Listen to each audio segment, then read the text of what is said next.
mag-load? Di na kailangan. Kasi may Gcash naman. Kahit walang pang-load, pwedeng-pwede iutang mo lang. O borrow load sa Gcash. Kaya today, pay it for easy. Terms and conditions apply. Borrow load is powered by Fuse Lending Incorporated. Gcash is supervised by the Banco Central Borrow ng load ko, wala kang Philippines. internet.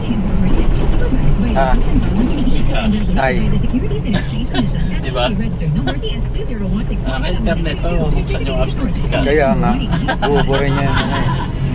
Tapos yung Globe One, Oo. Paano ka makakano doon? Wala kang internet.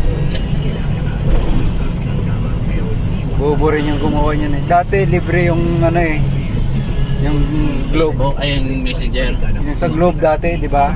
Simple lang dati Messenger eh. Pwede kang mag-load sa sarili mo. Simple lang yan dati Messenger. Oo. Okay, kaya bigla na